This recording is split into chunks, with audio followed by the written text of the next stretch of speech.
the recording for James. James is going to let us into the secret of speaking. And so, Alrighty. over to you, James. Thanks for coming, everybody.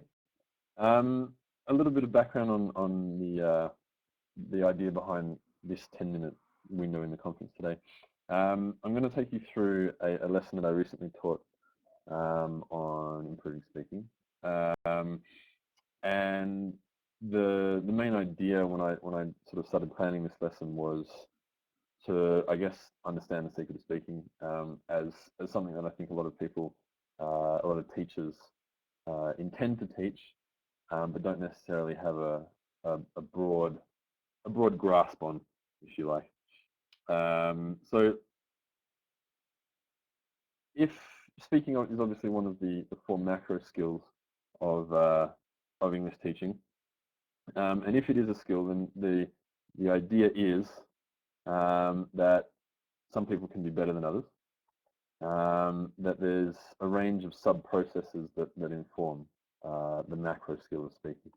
And also it can be learned and it can be improved. And so what speaking, the idea behind speaking, in terms of, if you remember, we were talking about the 4 sub-processes or sub-skills that underlie speaking. The idea is that speaking proficiency, or speaking as a skill, relies on a number of different competencies. And these are strategic competence, discourse competence, sociolinguistic competence, and grammatical competence. And in order to be a proficient, independent speaker, you will need to be competent in all of these areas. So grammatical competence speaks for itself, really. Use of grammar, vocabulary to convey the meaning, to convey your ideas. Discourse competence is the ability to connect ideas in extended speech, to indicate causal relationships, to indicate time, and to produce a coherent speech. Strategic competence is basically how people take turns and deal with communication breakdowns and how they manage the interaction. And sociolinguistic competence relates to the mastery of social norms, and basically speaking in a socially acceptable way, if you like. Now, my contention, my suggestion would be that of these 4 competencies, the vast majority of teachers and students are only ever really exposed to the first 3 competencies in the classroom. Grammatical competence obviously forms the large part of communicative interactions in a lot of classrooms. People are becoming more and more aware of discourse competency and strategic competence, ways of dealing with breakdowns and managing interaction.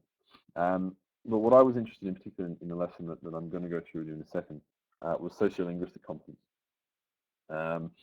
And I'll explain a little bit more what that means as we go on. So sociolinguistic competence relates to scripts and schemata.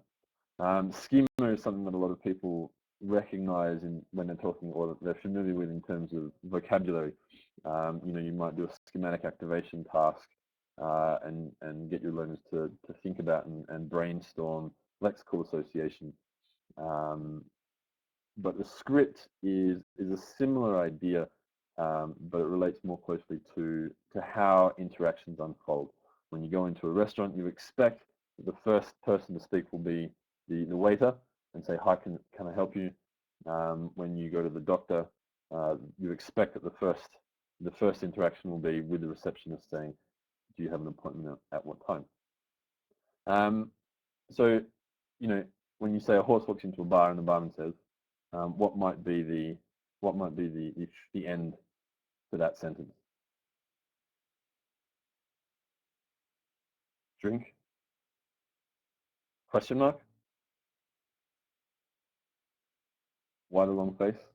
Okay, so these are all things that we can predict based on the script of either the joke of the horse walking into the bar or a customer walking into a bar.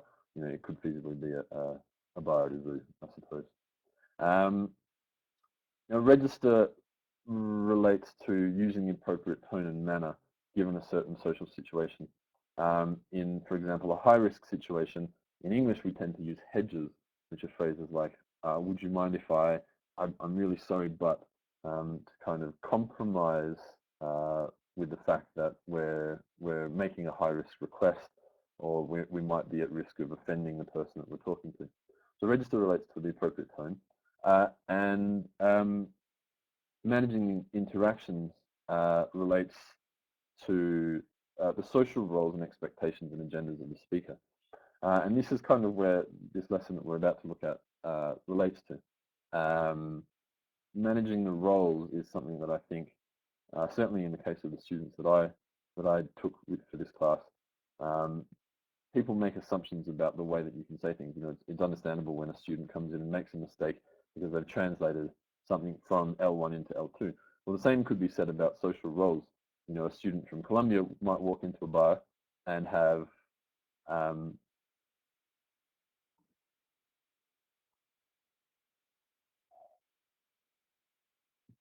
a student who walks into a restaurant, a Colombian student that walks into a restaurant might, excuse me for a second. Okay, a Colombian student who walks into a restaurant might have slightly different expectations about the way that the interaction might unfold based on the social roles that they carry from their native culture compared to what might be acceptable in Australia or England or America, for example. The balance of these three factors basically help people to manage the message and convey the message more accurately. So this is the task that I gave my students. It was a role play between a CEO and a secretary. And my question that I wanted to establish was what social and cultural factors in this exchange might cause difficulties for learners. So I'm basically asking what assumptions are students making about the role of secretary and the role of CEO that might mean that they conduct this interaction in a deficient way in English compared to in Spanish. Now I should say that I was teaching a monolingual class with Colombian students, and so the lesson that we're going to go through is for a monolingual group. I imagine it could be quite easily adapted to mixed language classes, but just to make that clear that this was a monolingual class. So the lesson itself was a task-based framework, and what we did was we listened to two native speakers, and then we boarded and we planned out the sequence of interactions. So it was an introduction, then a request, then a refusal, then a request, then a refusal, and so on through the whole conversation. And then we compared the English conversation to two Spanish speakers doing exactly the same thing. And we wanted to discuss and we wanted to establish elements of their relationship. So this is relating more specifically to the social roles that both speakers fulfill. What is the nature of their relationship? Is this a polite conversation? How do the speakers feel, and what do they say that makes this clear to you? And can you find examples of language that demonstrate these assumptions? And again, we did this in English as a listening task, and then we did it again in Spanish as a listening task. And we tried to establish what linguistic features, so examples of language, that demonstrate that the social roles are slightly different when you conduct the exchange in English compared to when you might do it in Spanish. And so translating this kind of interaction and the sequence of patterns and the manner in which this interaction might take place, translating that from Spanish into English, your message will be clear, but in terms of sociolinguistic competence, you might be slightly deficient, possibly cause offense depending on your level of language.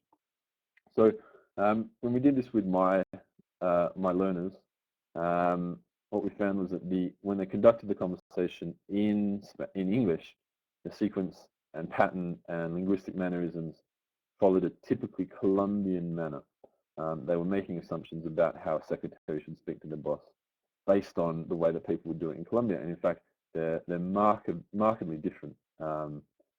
And that was really quite a surprise for them. And it was actually a surprise for me how much of a surprise it was for them. So the assumptions of roles may well override the linguistic knowledge and the linguistic capability, or they may make linguistic decisions and assumptions based on their understanding of roles from the L1 culture. So basically what I learned is that it's not what you say, but it's why you choose to say it. So when taking the learners through the